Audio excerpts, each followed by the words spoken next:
Hello, എല്ലാവർക്കും സുഖമല്ലേ? അപ്പോൾ നമ്മുടെ FB പേജും ഇൻസ്റ്റാ പേജും ഞാനിവിടെ കൊടുക്കുന്നുണ്ട്. അവിടെയൊക്കെ പോകുന്ന സമയത്ത് ഒന്ന് ഫോളോ ചെയ്ത് സപ്പോർട്ട് ചെയ്യണം കേട്ടോ. നമ്മുടെ ഇന്നത്തെ വീഡിയോയ്ക്ക് പ്രത്യേകതയുണ്ട്. ഇന്നത്തെ വീഡിയോ ചെയ്യുന്നത് ഞാൻ മാത്രമല്ല, എൻ്റെ കൂടെ 2 പേരും കൂടി ഉണ്ട് കേട്ടോ. സച്ചൂട്ടനും വെച്ചൂട്ടനും. ശരിക്കും പറഞ്ഞാൽ ഇവർക്ക് വേണ്ടി ചെയ്തതാണ്. അപ്പോൾ ഞാനത് വീഡിയോ എടുത്തതേ ഉള്ളൂ. ഞാൻ കണ്ടില്ല, കളിയാണ് എപ്പോഴും. അപ്പോൾ പിന്നെ കുറച്ചുകൂടി ഒന്ന് കളിക്കട്ടെ എന്ന് വിചാരിച്ചു. അപ്പോൾ ഞാൻ ഷൂട്ട് ചെയ്യാൻ വന്ന സമയത്തുള്ള പരിപാടിയാട്ടോ ഇതൊക്കെ. അപ്പോൾ ദാ ഷൂട്ടിങ്ങിന് വേണ്ടിയിട്ട് ഞാൻ എടുത്തിരിക്കുന്നതാണ് ദാ ഈ കാർഡ്ബോർഡ് ബോക്സസ്. വലിയ കാർഡ്ബോർഡ് ബോക്സിൻ്റെ ആട്ടോ. വലുതെന്ന് വെച്ചാൽ എനിക്ക് കിട്ടാവുന്നത്ര വലുത് ഞാൻ കളക്ട് ചെയ്ത് വെച്ചതാണ്. ഇതിലും വലുതും സിംഗിൾ പീസ് ആയിട്ടുള്ളതുവാണെങ്കിൽ ബെസ്റ്റ് ആയിരിക്കും കേട്ടോ. ഇതിങ്ങനെ മടങ്ങിയ പോർഷനൊക്കെ ഉണ്ട്. അപ്പോൾ അതൊക്കെ നമ്മൾ നന്നായിട്ട് ഒട്ടിച്ചെടുക്കേണ്ടി വരും. നല്ല സിംഗിൾ ലെയറായിട്ട് നല്ല കട്ടിയുള്ളത് കിട്ടുവാണെങ്കിൽ അതായിരിക്കും ഇത് ചെയ്യാൻ വേണ്ടിയിട്ട് ബെസ്റ്റ്. പിന്നെ ഞാനിത് ചെയ്യാൻ വേണ്ടി സെലക്ട് ചെയ്തിരിക്കുന്ന കുട്ടികളുടെ റൂമാണ്. അപ്പോൾ നമുക്ക് കിഡ്സ് റൂമിലോ അല്ലെങ്കിൽ ബെഡ്റൂമിലോ അല്ലെങ്കിൽ നമ്മുടെ ഹോളിലൊക്കെ ചെയ്ത് വെക്കാൻ പറ്റും കേട്ടോ. ഞാനിപ്പോൾ നല്ലൊരു കോർണർ സ്പേസ് ആണ് ഇതിന് വേണ്ടി എടുക്കുന്നത്. അപ്പോൾ പിന്നെ വേറെ ശല്യമൊന്നും ഇല്ലാതെ അവിടെ ഇരുന്നോളൂല്ലോ. എല്ലാം ഒരു സൈഡിലേക്ക് ആക്കി സ്പേസൊക്കെ ഫ്രീ ആക്കി എടുത്തു. അപ്പോൾ ഇനി നമ്മുടെ കാർഡ്ബോർഡ് ഇവിടെ കിടക്കുന്ന നമുക്ക് നല്ലതായിട്ടൊന്ന് കട്ട് ചെയ്തെടുക്കണം. അപ്പോൾ ഈ കട്ട് ചെയ്തെടുക്കുന്ന ഓരോന്നും എങ്ങനെയാണെന്നൊന്നും ഞാൻ പറയുന്നില്ല. കാരണം നിങ്ങൾക്ക് കിട്ടുന്ന കാർഡ്ബോർഡ് പീസ് എനിക്ക് കിട്ടിയത് പോലെ ആയിരിക്കണം എന്നില്ലല്ലോ. അപ്പോൾ നമുക്ക് കിട്ടുന്ന പീസ് എടുത്തിട്ട് നമ്മൾ ഉദ്ദേശിക്കുന്ന ഹൗസിൻ്റെ ഷേപ്പ് എങ്ങനെയാണോ അതിനനുസരിച്ച് കട്ട് ചെയ്തെടുക്കുക കേട്ടോ. പിന്നെ ഇതിനെ കട്ട് ചെയ്യാൻ ഇങ്ങനൊരു മെത്തേഡൊന്നുമില്ല. കൂടുതലും ഇതൊരു സ്ക്വയറായിട്ടും റെക്റ്റാങ്കിളായിട്ടും ട്രയാങ്കിളായിട്ടും ഈ ഒരു 3 ഷേപ്പ് മാത്രമേ നമുക്കിത് കട്ട് ചെയ്യേണ്ട ആവശ്യമുള്ളൂ. അപ്പോൾ ഞാൻ കാർഡ്ബോർഡിൻ്റെ അത്യാവശ്യം വേണ്ട പീസസൊക്കെ കട്ട് ചെയ്ത് വെച്ചിട്ടുണ്ട്. ഇനി നമുക്കിന്ന് വെച്ച് നോക്കാം. അപ്പോൾ ഈ 2 സൈഡ് എനിക്ക് ഈ വോള് തന്നെ ഉള്ളതുകൊണ്ട് അവിടെ വെക്കാൻ എളുപ്പമാണ്, നല്ലൊരു സപ്പോർട്ടും കിട്ടും. അപ്പോൾ ഇതിൻ്റെ ഈ മടക്ക് വരുന്ന പോർഷനിലെല്ലാം ഞാൻ നല്ലതുപോലെ മാസ്കിംഗ് ടേപ്പ് വെച്ച് ഒട്ടിച്ച് വെച്ചിട്ടുണ്ട്. അപ്പോൾ നല്ല ഇത് സ്ട്രെയിറ്റ് ആയിട്ട് നിൽക്കണ്ടേ, ഇല്ലെങ്കിൽ ചിലപ്പോൾ വളഞ്ഞു പോകും. ഇവിടെ ലെങ്ത് കുറച്ച് കുറവുണ്ടായിരുന്നു. അപ്പോൾ അതിന് വേണ്ടിയിട്ട് ചെറിയൊരു പീസ് കൂടി വെച്ചു. എന്നിട്ട് അതും മാസ്കിംഗ് ടേപ്പ് വെച്ച് ഒട്ടിക്കുകയാണ്. ഇപ്പോൾ നിങ്ങൾക്ക് മനസ്സിലായിട്ടുണ്ടാവുമെന്ന് വിചാരിക്കുന്നു. താഴത്തെ ബോളാണ് വെച്ചിരിക്കുന്നത്. 2 സൈഡ് വെച്ചിട്ടുണ്ട്. ജസ്റ്റ് നമ്മുടെ കയ്യിലുള്ള പീസ് എടുക്കുക, എത്ര ലെങ്തും ബ്രെഡ്ത്തും വേണോ നോക്കുക, അതിനനുസരിച്ച് കട്ട് ചെയ്തെടുക്കുക, ഒട്ടിച്ച് വെക്കുക. അത്ര മാത്രമേ ഉള്ളൂ കേട്ടോ. പിന്നെ ഇതൊക്കെ ചെയ്യാൻ വേണ്ടിയിട്ട് മാസ്കിംഗ് ടേപ്പ് എടുത്താൽ മതി, അല്ലെങ്കിൽ സെല്ലോ ടേപ്പ് എടുത്താൽ മതി. ഇപ്പോൾ ഇതാ 3 സൈഡിലത്തെ ബോളായിട്ടുണ്ട്. ഇതാ ഈ ഒരു സൈഡ് കൂടി മടക്കി വെച്ചപ്പം 4 സൈഡിലത്തെ ബോളായി. ഇപ്പോൾ ഈ ഷേപ്പ് കണ്ടപ്പോൾ മനസ്സിലായി കാണുമല്ലോ, ഇത് ഡോറാണ്. അപ്പോൾ ഈ 4 സൈഡിലത്തെ ബോൾ നമുക്ക് എത്രയാണോ നീളം വേണ്ടത് അതിനനുസരിച്ച് കട്ട് ചെയ്തെടുത്താൽ മതി കേട്ടോ. ഇപ്പോൾ ഒരു കൺഫ്യൂഷനും ഇല്ലയെന്ന് വിചാരിക്കുന്നു. പീസസ് ആയിട്ടാണ് കിട്ടുന്നതെങ്കിൽ അതൊക്കെ ജോയിൻ ചെയ്യുക. ഇനി ഇതാ ഈ ഒരു പോർഷനിൽ ഈ ഒരു കർവ് വരുന്ന സ്ഥലത്ത് ഞാൻ ഇതാ കട്ടിയുള്ളൊരു കാർഡ്ബോർഡ് ഒട്ടിച്ച് കൊടുക്കുന്നുണ്ട്. എനിക്ക് ഇങ്ങനെ ആ കാർഡ്ബോർഡ് പീസിൽ നിന്ന് മടങ്ങിയ ഒരു പീസ് തന്നെ കിട്ടിയിട്ടുണ്ടായിരുന്നു, നല്ല മടക്കമുള്ളത്. അപ്പോൾ ഞാൻ അത് ഇതാ ഇതേപോലെ ഇവിടെ ഒട്ടിച്ചു കൊടുത്തു. അപ്പോൾ നിങ്ങളുടെ കയ്യിൽ ഇതേപോലെ സിംഗിളായിട്ടൊരു മടങ്ങിയ പീസ് ഇല്ലെങ്കിൽ 2 പീസായിട്ടാണെങ്കിലും ഒട്ടിച്ചു കൊടുത്താൽ മതി. ഇങ്ങനെ ആകുമ്പം ഇത് നല്ല കട്ടിയായിട്ടിരിക്കും.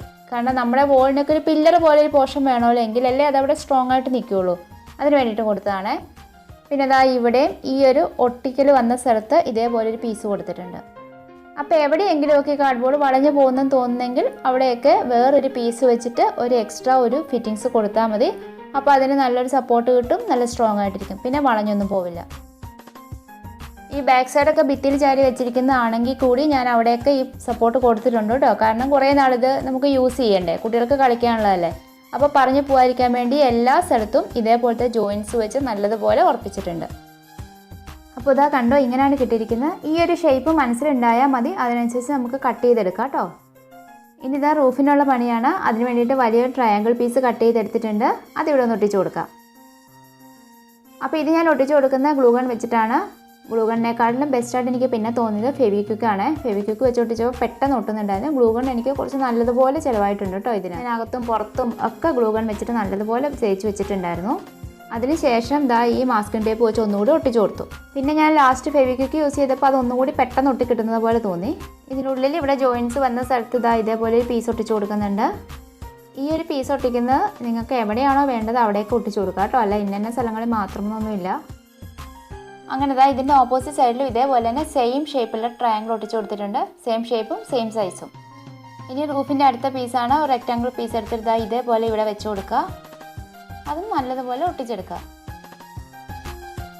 ഇനി അതേപോലെ തന്നെ സെയിം സൈസുള്ള സെയിം ഷേപ്പുള്ളൊരു പീസ് ഇപ്പുറത്തെ സൈഡിലും വെച്ച് കൊടുക്കുക. അതായത് അതിൻ്റെ നേരെ ഓപ്പോസിറ്റ് സൈഡിലും. ഇപ്പോൾ ഇതാ ഇങ്ങനെ വന്നിട്ടുണ്ട്. നീളം കുറഞ്ഞ 2 സൈഡിലും ട്രയാങ്കിൾ പീസും വെച്ചു, നീളം കൂടിയ സൈഡിൽ റെക്റ്റാങ്കിൾ പീസും വെച്ചു. അങ്ങനെ ഓർത്തിരുന്നാൽ മതി. എന്നിട്ട് ഈ ട്രയാങ്കിൾ പീസിൻ്റെ കുറച്ച് പോർഷൻ ഉണ്ടല്ലോ അത് മേളിലേക്ക് കൂടുതൽ പൊങ്ങിയിരിക്കും.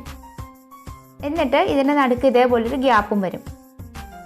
ഈ ഒരു ഷേപ്പ് ഓർത്ത് വെക്കുക. അപ്പോൾ നമുക്ക് ഈസി ആയിട്ട് ഉണ്ടാക്കാൻ പറ്റും. നമ്മുടെ മനസ്സിൽ ഈ ഷേപ്പ് വേണം, എങ്കിലേ നമുക്ക് അതിനനുസരിച്ച് കട്ട് ചെയ്തെടുക്കാൻ പറ്റുള്ളൂ കേട്ടോ. ഇനി ഇപ്പോൾ അടുത്ത സ്റ്റെപ്പായിട്ട് ഈ ഗ്യാപ്പ് കിടക്കുന്നത് നമുക്കൊന്ന് ഫില്ല് ചെയ്ത് കൊടുക്കണം. അപ്പോൾ അത് ചെയ്യുന്നത് നമ്മുടെ പഴയ വീടിൻ്റെയൊക്കെ റൂഫില്ലേ, ആ ഒരു റൂഫ് പോലെ തന്നെയാണ് വെക്കുന്നത്. 2 വലിയ കാർഡ്ബോർഡ് പീസ് എടുക്കുക, അത് നടുക്ക് ഒട്ടിച്ചെടുത്തിട്ടുണ്ട്, ജോയിൻ ചെയ്തിട്ടുണ്ട്. എന്നിട്ട് അതിങ്ങനെ 2 സൈഡിലോട്ട് ഇങ്ങനെ വിരിച്ച് വെക്കുക. ഇത് വെക്കുന്ന കണ്ടപ്പോൾ മനസ്സിലായെന്ന് വിചാരിക്കുന്നു. ഈ ഒരു സൈഡിലത്തെ പീസ് എന്ന് വെച്ചാൽ ആ ഒരു സൈഡ് ഫുള്ള് കവർ ചെയ്തിരിക്കണം. ഇതാ കണ്ടോ, അത് ഈ താഴത്തെ പോർഷൻ വരെ എത്തിയല്ലോ. ഇപ്പോൾ ഇവിടെ ഒന്നും കാണാനില്ല. നമ്മൾ ആദ്യം വെച്ച ട്രയാങ്കിൾ പീസിൻ്റെ എൻഡോ അല്ലെങ്കിൽ ആ റെക്റ്റാങ്കിൾ പീസോ ഒന്നും കാണാനില്ല, ഫുള്ളി കവേർഡായിപ്പോയി. ഇതേപോലെ തന്നെ മറ്റേ സൈഡിലോട്ട് ഇതൊരു ഷീറ്റ് പോലെ ഇങ്ങനെ കിടക്കുകയാണ്. ഈ ഒരു വലിയ പീസൊക്കെ സിംഗിൾ പീസായിട്ട് ഇല്ലായിരുന്നു കേട്ടോ. അപ്പോൾ ഞാനിതൊക്കെ ഇങ്ങനെ ഒട്ടിച്ചെടുത്തിരിക്കുന്നതാണ് ചെറിയ പീസ് വെച്ചിട്ട്. ഇതൊക്കെ ഒരു സിംഗിൾ പീസായിട്ട് കിട്ടുവാണെങ്കിൽ നല്ലതാട്ടോ. അപ്പോൾ മാക്സിമം വലിയ ഷീറ്റ് തന്നെ എടുക്കാൻ ശ്രദ്ധിക്കുക. ഇനി ഇതാ കട്ടിയുള്ളൊരു പീസ് എടുത്തിട്ട് ഇതിൻ്റെ മേളിൽ വെച്ച് കൊടുക്കുന്നുണ്ട്. ഇതും എന്തിനാണെന്ന് വെച്ചിട്ടുണ്ടെങ്കിൽ മുമ്പേ പില്ലർ വെച്ചതുപോലെ തന്നെ നല്ല സ്ട്രോങ് ആയിട്ട് റൂഫ് കൂടി ഇരിക്കാൻ വേണ്ടിയിട്ടാണ്. അപ്പോൾ 2 പീസുകൾ വെച്ച് കൊടുത്തിട്ടുണ്ട്. അതും ജസ്റ്റ് ഒന്ന് ഒട്ടിച്ചു കൊടുക്കുക. അപ്പോൾ ഒരു ഹൗസിന് വേണ്ട ബേസിക് സ്ട്രക്ചർ എല്ലാം റെഡിയായി കഴിഞ്ഞു. ഇത്രയേ ഉള്ളൂ പരിപാടി. ഇനി ഇതിൽ നമ്മൾ എക്സ്ട്രാ എന്തെങ്കിലും ചെയ്യുന്നതിൻ്റെ ഭംഗി കൂട്ടാൻ വേണ്ടിയിട്ട് നമുക്ക് എന്തെങ്കിലും ചെയ്യാമെന്ന് മാത്രമേ ഉള്ളൂ. ഇത്രയും ഉണ്ടെങ്കിൽ ബേസിക്കായി കേട്ടോ. ഇനിയിപ്പോൾ ഒരു ജനൽ കട്ട് ചെയ്യാൻ വേണ്ടിയിട്ടാണ്. അപ്പോൾ ഒരു വിൻഡോയ്ക്ക് വേണ്ടിയിട്ടുള്ള പോർഷൻ ഞാനിവിടെ വരച്ച് വെച്ചിട്ടുണ്ട്. എന്നിട്ടത് കട്ട് ചെയ്ത് ഒരു വിൻഡോയാക്കി ഇതാ ഇതുപോലെ. ഇനി അടുത്തതായിട്ട് റൂഫിൻ്റെ മേളിൽ ഫ്രണ്ട് പോർഷനിൽ സെൻറ്ററിലായിട്ട് ഇതാ ഇതേപോലെ വരച്ചിട്ടുണ്ട് ഞാൻ. ഒരു ട്രയാങ്കിളും അതിനകത്തൊരു സെമി സർക്കിളും. ഈ സെമി സർക്കിൾ നമ്മൾ കംപ്ലീറ്റ് ആയിട്ട് കട്ട് ചെയ്തങ്ങ് മാറ്റാൻ പോവാണ്. ട്രയാങ്കിളിൻ്റെ ആ 2 സൈഡ് പോർഷൻസും കട്ട് ചെയ്യും. എന്നിട്ട് ആ ബേസ് പോർഷൻ ഉണ്ടല്ലോ അത് കട്ട് ചെയ്യത്തില്ല, അതങ്ങനെ തന്നെ ഇരിക്കും. അപ്പോൾ ഇതാ ഇങ്ങനെ കിട്ടിയിട്ടുണ്ട്. ഇനി ഇത് എപ്പോഴും ഇങ്ങനെ തന്നെ ഇരിക്കാൻ വേണ്ടിയിട്ട് ഒരു സപ്പോർട്ട് കൊടുക്കാനായിട്ട് ഈ 2 സൈഡിലും ഒരു ട്രയാങ്കിൾ പീസ് വെച്ച് നമ്മൾ ഒട്ടിച്ചു കൊടുക്കും.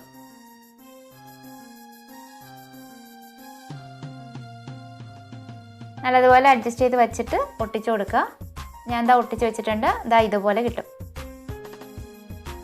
ഇനി അടുത്തായിട്ട് ഡോറിൻ്റെ 2 സൈഡിലും ഒരു സപ്പോർട്ട് കൊടുക്കാൻ വേണ്ടിയിട്ട് ആ പില്ലർ പോലെ ഇതുപോലെ വെച്ച് കൊടുക്കുന്നുണ്ട്. അതും നന്നായിട്ട് ഒട്ടിച്ചു കൊടുക്കുക. ഇനി അടുത്തായിട്ട് മറ്റേ സൈഡിലൂടെ ഞാൻ 2 വിൻഡോ കട്ട് ചെയ്തെടുത്തിട്ടുണ്ട്. ഞാൻ ഉണ്ടാക്കിയ ഈ വീടിന് ഈ 2 സൈഡിലെ ഓപ്പൺ ആയിട്ട് കാണുന്നത്, അവിടെ 2 വിൻഡോ കട്ട് ചെയ്തിട്ടുണ്ട് കേട്ടോ. അപ്പോൾ നിങ്ങൾ വീടുണ്ടാക്കുമ്പം 4 സൈഡും കാണാമെങ്കിൽ 4 സൈഡിലും കട്ട് ചെയ്ത് വെച്ചാൽ നല്ലതായിരിക്കും. ഉള്ളിലേക്ക് നല്ല വെട്ടമൊക്കെ കിട്ടുമല്ലോ. അപ്പോൾ പണിയെല്ലാം കഴിഞ്ഞിട്ടുണ്ട്. കളർഫുൾ ആവാൻ വേണ്ടിയിട്ട് ഒട്ടിക്കാൻ വേണ്ടിയിട്ട് ഷീറ്റ് വാങ്ങിച്ചിട്ടുണ്ട്. ഇത് അഡ്ഹസീവ് ടൈപ്പ് ആട്ടോ. അപ്പോൾ നമുക്ക് ജസ്റ്റ് അങ്ങ് ഒട്ടിച്ച് കൊടുത്താൽ മതി. പിന്നെ ഞാൻ ഈ ട്രയാങ്കിളിൻ്റെ അവിടെ ഒരു സർക്കിളായിട്ട് കട്ട് ചെയ്തിട്ടുണ്ട് കേട്ടോ. അത് ഞാൻ ഇപ്പോൾ കട്ട് ചെയ്തില്ല, പിന്നാണ് ചെയ്തത്. അപ്പോൾ അത് അന്നേരം കാണിച്ചു തരാം. ഷീറ്റ് കുറച്ച് ഒട്ടിച്ചിട്ടുണ്ട്. ഈ ഷീറ്റ് ഒട്ടിക്കുന്നതിന് നമുക്ക് കുറച്ച് ടൈം വേണം കേട്ടോ. ചുളുങ്ങാതെയൊക്കെ നമ്മൾ നല്ലതുപോലെ ഒന്ന് വലിച്ചു വെച്ചൊക്കെ വേണം ഒട്ടിച്ചു കൊടുക്കാൻ. ഒരു ബുക്കോ അല്ലെങ്കിൽ ഒരു സ്കെയിലോ ഒക്കെ വെച്ചിട്ട് ഇങ്ങനെ പ്രസ് ചെയ്ത് കൊടുത്തങ്ങ് ഒട്ടിച്ച് പോയാൽ മതി. പിന്നെ ആരുടെയെങ്കിലും ഹെൽപ്പൊക്കെ ഉണ്ടെങ്കിൽ നല്ലതായിരിക്കും ഒട്ടിക്കാൻ വേണ്ടിയിട്ട്. പിന്നെ നമ്മൾ വലിയ ഷീറ്റൊക്കെയാണ്, ഒരു സിംഗിൾ കാർഡ്ബോർഡ് ഷീറ്റൊക്കെ എടുക്കുന്നതെങ്കിൽ നമുക്ക് പെട്ടെന്ന് ഒട്ടിച്ച് പോകാം കേട്ടോ. ജോയിൻസ് ഉള്ളതാകുമ്പോൾ നമ്മൾ ഒട്ടിച്ചെടുക്കാൻ ഇച്ചിരി ബുദ്ധിമുട്ടാവും. ഞങ്ങൾക്ക് ഇത് ഒട്ടിച്ചെടുക്കാൻ വേണ്ടിയിട്ട് സ്റ്റേഡിനും കൂടിയിട്ടുണ്ട്. അങ്ങനെ ഞങ്ങൾ 4 പേര് കൂടിയാണ് ഇത് ഒട്ടിച്ചെടുത്തേക്കുന്നത് കേട്ടോ. അങ്ങനെ ഇതാ ഫുള്ളായിട്ട് പരിപാടി കഴിഞ്ഞിട്ടുണ്ട്. അപ്പോൾ നമ്മുടെ പിള്ളേരുടെ കാർഡ്ബോർഡ് ഹൗസ് റെഡിയായി. ഇതാ ഈ ട്രയാങ്കിളിൽ ഞാനിവിടെ ഒരു വലിയൊരു ഹോൾ ഇട്ട് കൊടുത്തിട്ടുണ്ട്. അത് ഒരു റൗണ്ടായിട്ട് വരച്ച് വെക്കുക. എന്നിട്ട് അതും കട്ട് ചെയ്ത് കളഞ്ഞാൽ മതി. പിന്നെ ഞാൻ ഇതിനകത്ത് ജസ്റ്റ് ഒരു ബെഡൊക്കെ ഇട്ട് കൊടുത്ത് ഷീറ്റൊക്കെ വിരിച്ച് കൊടുത്തിട്ടുണ്ട്. ഇതിൽ കയറി കിടക്കാനും കളിക്കാനും ഒക്കെ വേണ്ടിയിട്ട്. ടോയ്സൊക്കെ ആവശ്യം പോലെയൊക്കെ എടുത്തുകൊണ്ട് വയ്ക്കാം. ഇനി എക്സ്ട്രാ ഫിറ്റിങ്സ് ആയിട്ട് എന്താണോ വേണ്ടത് അതൊക്കെ വെച്ചിട്ട് ചെയ്യാം കേട്ടോ. ഇപ്പോൾ ഗേൾസ് ആണെങ്കിൽ അവരുടെ കുറേ പപ്പിയും വേറെ കുറേ ടോയ്സൊക്കെ ഉണ്ടാവുമല്ലോ, അതൊക്കെ കൊണ്ട് വയ്ക്കാം. ബോയ്സിൻ്റെ ആണെങ്കിൽ ഞാനിവിടെ കുറേ കാറൊക്കെയാണ് ഇവരിനുള്ളിൽ വെച്ചിരിക്കുന്നത്. പിന്നെ ഇതിനടിയിൽ വലിയൊരു കാർഡ്ബോർഡ് ഷീറ്റ് ഇട്ട് കൊടുത്തിട്ടുണ്ട് കേട്ടോ. എന്നിട്ട് അതിൻ്റെ മേളിലാണ് ഇതൊക്കെ വെച്ചിരിക്കുന്നത്. അപ്പോൾ നമ്മുടെ കാർഡ്ബോർഡ് ഹൗസ് ഇഷ്ടപ്പെട്ടെങ്കിൽ, നമ്മുടെ വീഡിയോ ഇഷ്ടപ്പെട്ടെങ്കിൽ നമ്മുടെ ചാനൽ ഒന്ന് സബ്സ്ക്രൈബ് ചെയ്യാൻ മറക്കരുത് കേട്ടോ. സബ്സ്ക്രൈബ് ചെയ്യുമ്പോൾ അതിനടുത്തൊരു ബെലൈക്കൺ വരും, അതിൽ ഓൾ ഓപ്ഷൻ കൂടി കൊടുത്തേക്കണം. അപ്പോൾ ഞാനിതുപോലെ സിമ്പിളുള്ള വീഡിയോസൊക്കെ ഇടാം. അപ്പോൾ കണ്ട് സപ്പോർട്ട് ചെയ്യണേ. പിന്നെ നിങ്ങളുടെ ഫ്രണ്ട്സിനും ഫാമിലിക്കും ഒക്കെ മാക്സിമം ഷെയർ ചെയ്ത് കൊടുത്തേക്കണം കേട്ടോ. കുട്ടികളുള്ളവർക്കൊക്കെ ഉണ്ടാക്കാൻ ഈസി ആയിട്ട് ഉണ്ടാക്കാൻ പറ്റുന്ന സിമ്പിളായിട്ടുള്ള കാർഡ്ബോർഡ് ഹൗസാണിത്. പിള്ളേർക്ക് ഇത് എന്തായാലും ഭയങ്കരമായിട്ട് ഇഷ്ടമാവും. പിന്നെ ലൈക്കും കമൻറ്റും ഒന്നും തരാൻ മറക്കരുത്. അപ്പോൾ കമൻറ്റ് ഇടുമ്പോൾ ഇഷ്ടപ്പെട്ടെങ്കിൽ അതൊക്കെ പറയണം കേട്ടോ. പിന്നെ നിങ്ങൾ ചെയ്ത് നോക്കിയിട്ടുണ്ടെങ്കിൽ അതിൻ്റെ പിക്ചേഴ്സൊക്കെ എനിക്കൊന്ന് അയച്ചു തരണം. ഇൻസ്റ്റയിലും FBയിലൊക്കെ നമുക്ക് പേജ് ഉണ്ട്. അത് ഞാൻ വീഡിയോയുടെ സ്റ്റാർട്ടിങ്ങിൽ കാണിച്ചിട്ടുണ്ട് കേട്ടോ. അപ്പോൾ അതിലൂടെ സെൻഡ് ചെയ്ത് തരുവാണെങ്കിൽ എനിക്കൊന്ന് കാണാമല്ലോ നിങ്ങൾ എങ്ങനെയാണ് ഉണ്ടാക്കിയേക്കണേന്നും നിങ്ങളുടെ ഐഡിയ ഒക്കെ അറിയാമല്ലോ. മാധവ് എന്താ ഫുൾ ടൈം ഇതിനകത്താട്ടോ. അപ്പോൾ see you, bye, love you all, thank you.